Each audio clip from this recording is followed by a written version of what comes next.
This is why you never know what's coming with your morning coffee. A McDonald's feud turns violent, and a customer's desperate move shocks everyone. Just before 8 a.m. Thursday, Eastpointe police raced to reports of a stabbing and gunfire at a McDonald's on 9 Mile Road. Here's what happened. Two co-workers got into a fight. One was sent home, only to return minutes later masked and armed with a knife. She stabbed her manager right at the restaurant. As the attack unfolded, a shocked customer in the drive-thru fired a shot into the air, trying to break up the fight. No one was hurt by the bullet, but the suspect tried to run. The same customer detained her until police arrived. Tragically, the manager died from her injuries. The suspect, a 26-year-old woman, is now in custody. There's substantial evidence against the defendant. Defendant's criminal history: the defendant has a violent criminal past. The history supports the court's concern that the defendant may engage in further violent conduct if she is released.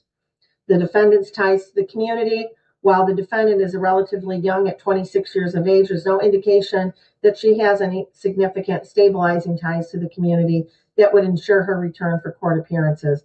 Without these ties, the court is concerned about the likelihood of flight. Number 5, defendant's risk of fleeing or failing to appear.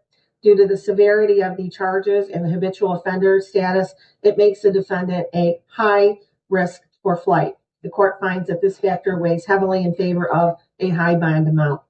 Substance abuse or mental treatment: although there are no reports at this time suggesting that the defendant suffers from mental health or substance abuse issues that would mitigate the risks posed by defendant's release, the court is, after considering all of these factors, going to be setting bond at $25 million, cash surety only, with conditions.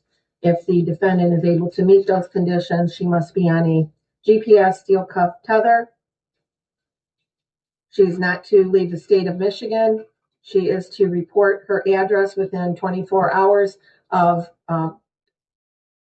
she must report any change of address within 24 hours. There would be stringent daily contact with community corrections as to her whereabouts.